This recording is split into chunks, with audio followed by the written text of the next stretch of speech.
नमस्कार students, PBM study channel में आपका स्वागत है। कल की क्लास में अपन ने देखा था कि अपन प्राचीन भारतीय इतिहास की जानकारी के स्रोत पढ़ रहे थे, जिसमें अपन साहित्यिक स्रोत और पुरातात्विक स्रोत दो भागों में बांटा था। साहित्यिक स्रोतों को भी फिर अपन ने दो भागों में बांटा था, जिसमें धार्मिक साहित्य और एक था धर्मेतर साहित्य। धार्मिक साहित्य को फिर अपन ने आगे तीन भागों में बांटा था, जिसमें ब्राह्मण साहित्य, बौद्ध साहित्य और जैन साहित्य। फिर ब्राह्मण साहित्य को अपन ने अलग अलग भागों में बांट करके पढ़ा था। जैसे ब्राह्मण साहित्य के अंतर्गत कौन कौन से ग्रंथ आते हैं, जिसमें अपन ने वेद पढ़े थे, उपनिषद पढ़ी थी, फिर आरण्यक ग्रंथ थे, ब्राह्मण ग्रंथ थे, उपवेद थे, वेदांग थे, रामायण महाभारत, इनके बारे में अपन ने पढ़ा था। आज अपन शुरू करते हैं बौद्ध साहित्य। यानी जो बौद्ध साहित्य के अंतर्गत अपन इनकी ऐसे कौन से ग्रंथ हैं जिनसे हमें प्राचीन भारतीय इतिहास की जानकारी प्राप्त होती है। इसमें तो यानी बौद्ध साहित्य में अपन सबसे पहला ग्रंथ देखते हैं। यानी जो सबसे पहला है वो है त्रिपिटक। त्रिपिटक यानी बौद्ध साहित्य का सबसे फेमस माना जाता है। और इस त्रिपिटक के अंतर्गत तीन हैं, वो है विनय पिटक,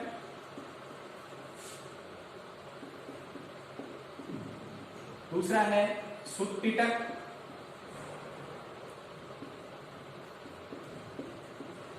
और तीसरा है अभिधम्म पिटक। अभिधम्म पिटक यानी तीन है। और इन तीन में क्या है, यानी विनय पिटक। विनय पिटक यानी जिसमें बौद्ध धर्म के जो भिक्षु थे, यानी बौद्ध धर्म को मानने वाले भिक्षु थे, उनके आचरण से संबंधित नियमों का संग्रह है, जिसका संकलन प्रथम बौद्ध संहिता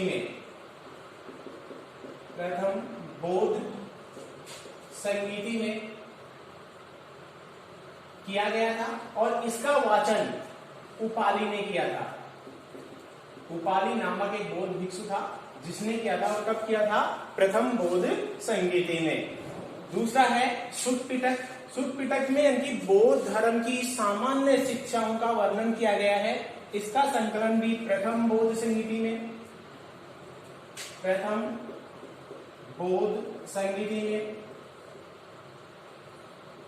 किया गया। और इसका वाचन आनंद नामक बौद्ध भिक्षु के द्वारा किया गया था।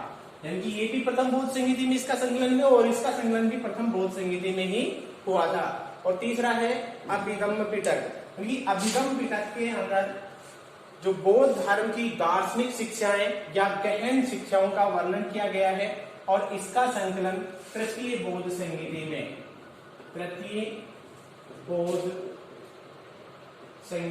किया गया था। इसका संकलन तृतीय बौद्ध संहिता में किया गया था। अब देखिए, जो बौद्ध संहिता है, यानी जो बौद्ध धर्म में, यानी गौतम बुद्ध के निर्वाण के बाद जब इनकी इसकी जो शिक्षाएं हैं उनका संकलन किया जाए, इसके लिए हर बार यानी हर 100 साल बाद में एक सम्मेलन हुआ करता था, जिसे बौद्ध संहिता कहा जाता था। यानी ये जो बौद्ध सम्मेलन या बौद्ध संहिता हुई, ये 4 प्रसिद्ध हैं, यानी 4 बौद्ध संहिता हुई। इनके बारे में भी अपन देख लेते हैं। और ये जो 4 बौद्ध संहिता हैं, इनके बारे में बहुत बार क्वेश्चन पूछ लिया जाता है। तो जो बौद्ध संहिता क्या थी, इनमें अपन देखते हैं। इसमें अपन देखने के लिए पर ये बना लेता है कि प्रथम बौद्ध संहिता, द्वितीय बौद्ध संहिता और तृतीय और चतुर्थ बौद्ध संहिता। इधर देखते हैं सबसे पहले स्थान, राजा, अध्यक्ष,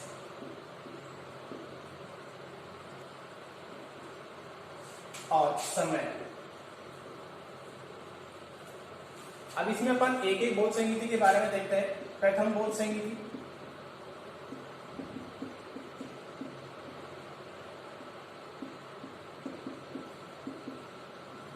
प्रथम बौद्ध संहिता स्थान कहां पे हुआ? यानी प्रथम बौद्ध संहिता राजगृह में। राजा यानी कि उस समय राजा कौन था? तो राजा अजातशत्रु। अध्यक्ष यानी कि महाकश्यप।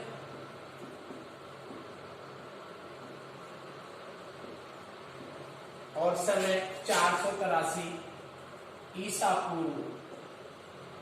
इनकी प्रथम बौद्ध संगीति कब हुई? 483 ईसा पूर्व में। उस समय वहां का राजा अजातशत्रु, स्थान कहां पे? राजगृह में, और अध्यक्ष कौन बना? महाकश्यप बना।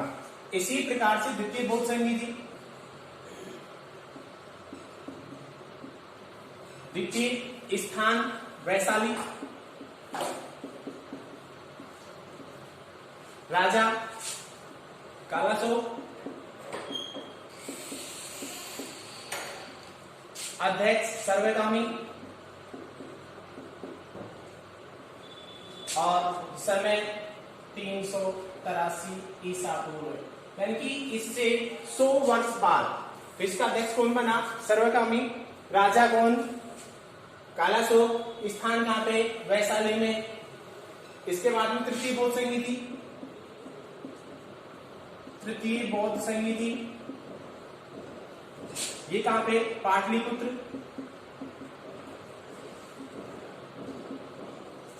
राजा अशोक,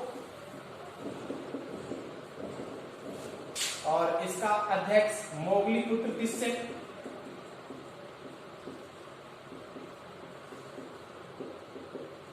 और समय 251 ईसा पूर्व।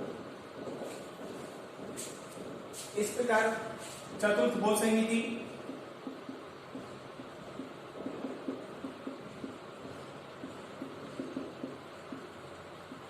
चतुर्थ बौद्ध संगीति यानी कि कश्मीर के कुंडल वन में स्थान, कुंडल वन कश्मीर, यानी उस समय राजा कनिष्क, अध्यक्ष वसुमित्र,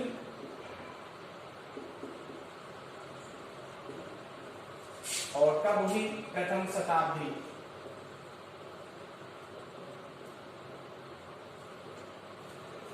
इस प्रकार से इसमें से काफी बार क्वेश्चन पूछ लिया जाता है कि प्रथम इनकी जो बौद्ध संगीति यानी 4 बौद्ध संगीति हुई वो कहाँ पे हुई, या उस समय यानी कि प्रथम बौद्ध संगीति के समय राजा कौन था, या प्रथम बौद्ध संगीति के अध्यक्ष कौन थे, या कब हुई। तो इसके बारे में अपन अच्छी तरह से देख सकते हैं कि प्रथम बौद्ध संगीति का स्थान राजगृह, राजा अजातशत्रु के समय में, अध्यक्षता की महाकश्यप ने, और समय 483 ईसा पूर्व है। ऐसे ही दूसरी यानी कि द्वितीय बौद्ध संगीति स्थान कहां पे? वैशाली में। राजा कौन था? कैलाशोक। अध्यक्ष कौन? सर्वगामी, और समय रहा 383 ईसा पूर्व है। फिर ऐसे ही तृतीय बौद्ध संगीति पाटलिपुत्र में, राजा कौन? अशोक। अध्यक्षता कौन? मोगलपुत्र किससे, और समय 251 ईसा पूर्व है। चतुर्थ बौद्ध संगीति यानी कश्मीर के कुंडलवन में, राजा कनिष्क, और अध्यक्षता किसने की? वसुमित्र, और प्रथम शताब्दी में इसका आयोजन किया गया। अब अगला देखते हैं अपन इनकी जो बौद्ध साहित्य है,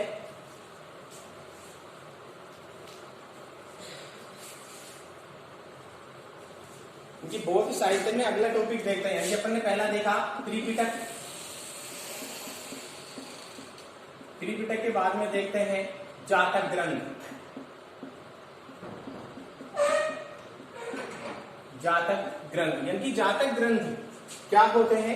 इनकी बौद्ध धर्म को जानने के लिए या बौद्ध धर्म के सर्व प्रसिद्ध ग्रंथ हैं, जिसमें लगभग 550 छोटी छोटी कहानियों का संग्रह है। और ये कहानियां गौतम बुद्ध के पूर्व जन्म की से संबंधित कहानियां हैं, जिससे हमें तत्कालीन समाज की जानकारी भी प्राप्त होती है। इसी प्रकार अगला तीसरा देखते हैं अपन इनकी जातक ग्रंथ, जिसमें गौतम बुद्ध के पूर्व जन्म से संबंधित जो कहानियां हैं। तीसरा है मिलिंद पन्हो, मिलिंद पन्हो। मिलिंद पन्हो बौद्ध धर्म से संबंधित एक फेमस ग्रंथ है, जिसमें यानी कि एक राजा हुआ था, राजा का नाम था मिलिंडर, मिलिंडर जिसे मिलिंद के नाम से भी जाना जाता था। इसने जब भारत पर आक्रमण किया तो यहाँ बौद्ध धर्म का बोलबाला था, और ये बौद्ध धर्म के बारे में जानना चाहता था। इसीलिए ये नागसेन के पास जाता है, यानी जो एक बौद्ध भिक्षु थे नागसेन, उनसे बौद्ध धर्म के बारे में जानना चाहता है तो ये नागसेन से क्वेश्चन करता है, प्रश्न पूछता है और नागसेन इसके प्रश्नों का क्या देते हैं, जवाब देते हैं। तो वो इनकी जो प्रश्न उत्तरों का जो संग्रह है वो ही किसमें है, मिलिंद पन्हो नामक ग्रंथ में सम्मिलित किया गया है। फिर इसके बाद में अगला है इनकी नंबर 4। इसके अलावा अगला जो ग्रंथ है दीपवंश और महावंश, दीपवंश और महावंश, ये भी दोनों बौद्ध धर्म से संबंधित दो ग्रंथ हैं जिसमें यानी कि श्रीलंका के इतिहास की जानकारी मिलती है, उनकी श्रीलंका के प्राचीन इतिहास की जानकारी मिलती है। इसके साथ साथ भारतीय इतिहास की जानकारी भी हमें दीपवंश और महावंश में प्राप्त होती है। इसके अलावा अगला है जैसे बौद्ध भिक्षु ये नागार्जुन,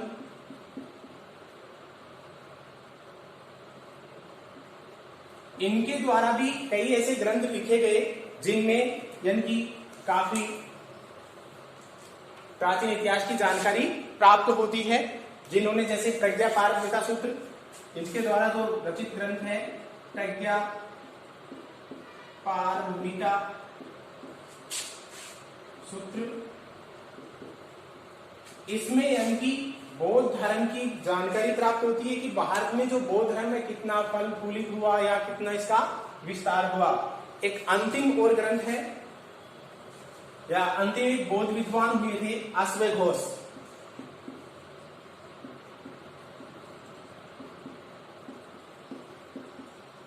अश्वघोष कनिष्क के समकालीन विद्वान हुए हैं।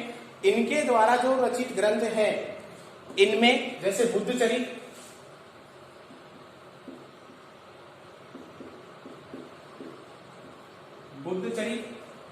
सारिपुत्र प्रकरण,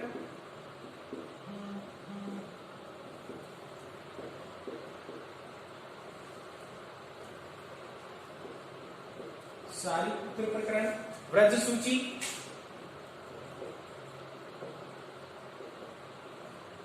आदि हैं जिनसे भी हमें प्राचीन भारतीय इतिहास की जानकारी प्राप्त होती है। एक बार अपन दोबारा से देखते हैं, यानी अपन ने जो साहित्यिक स्रोत थे उनको दो भागों में बांटा था, धार्मिक और धर्मेतर। और धार्मिक में ब्राह्मण साहित्य या ब्राह्मण ग्रंथ, बौद्ध ग्रंथ, और अब बाद में आज बौद्ध ग्रंथों के बारे में पढ़ रहे थे।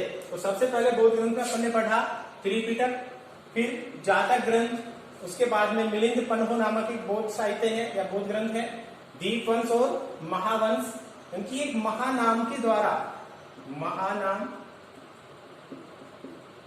नामक विद्वान के द्वारा रचित थे।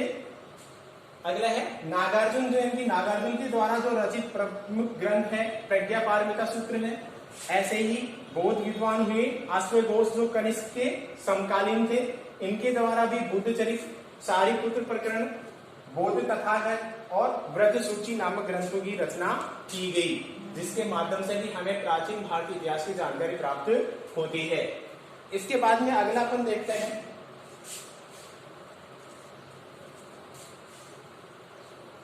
बौद्ध साहित्य के बाद में अगला है जैन साहित्य, यानी कि जैन साहित्यिक ग्रंथ है।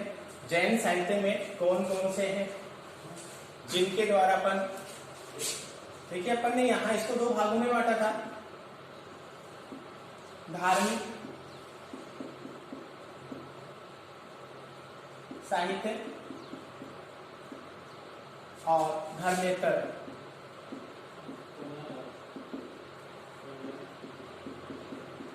साहित्य, फिर धार्मिक को भी अपन ने तीन भागों में बांटा था, ब्राह्मण साहित्य, बौद्ध साहित्य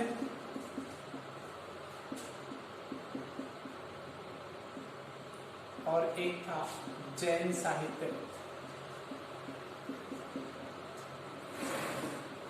इनमें मैंने ब्राह्मण साहित्य कर लिया था, बौद्ध साहित्य हो गया।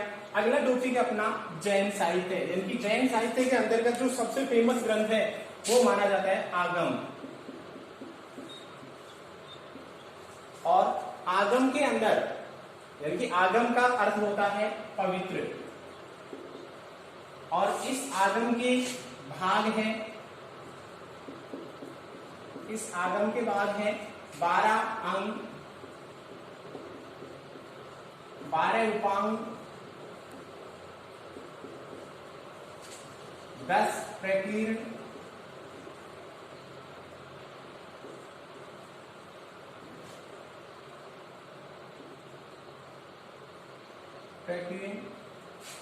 6 छेदी सूत्र, 4 मूल सूत्र,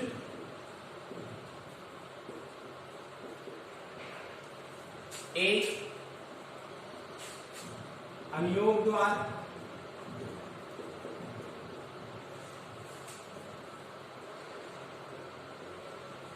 यानी कि 12 अंग, 12 उपांग, 10 प्रकीर्ण, 6 छेदी सूत्र, 4 मूल सूत्र, 1 अनुयोग द्वार और 1 मूल नंदी सूत्र। अंतिम है 1 नंदी सूत्र। यानी कि ये जो आगम के तहत या आगम के भाग माने जाते हैं, जिनसे भी हमें उस समय के समाज व इतिहास की जानकारी प्राप्त होती है। इनके अलावा जैन ग्रंथों में परिशिष्ट पर्वन,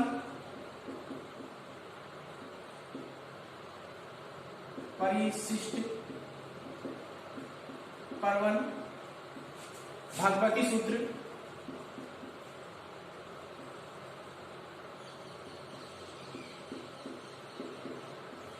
और भी आदि ग्रंथ माने जाते हैं। ये जो भगवती सूत्र नामक ग्रंथ है, ये प्रसिद्ध ग्रंथ है, जिससे हमें ऐसा जैन ग्रंथ जिससे हमें प्राचीन 16 महाजनपदों